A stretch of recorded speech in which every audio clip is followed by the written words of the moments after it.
माणसाच्या जीवनामध्ये प्रवास करत असताना चढ उतार येणं खूप महत्त्वाचं असतं.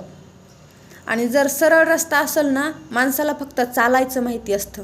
आणि चढ आला ना तर माणसाला विश्रांती काय असते हेही कळतं. आणि उतार आला ना तर माणसाला गती काय असते हेही कळतं. माणूस थोडासा चढला तर थोडीशी विश्रांती घेऊ शकतो, आणि जर उतार आला तर थोडीशी माणूस गती घेऊ शकतो.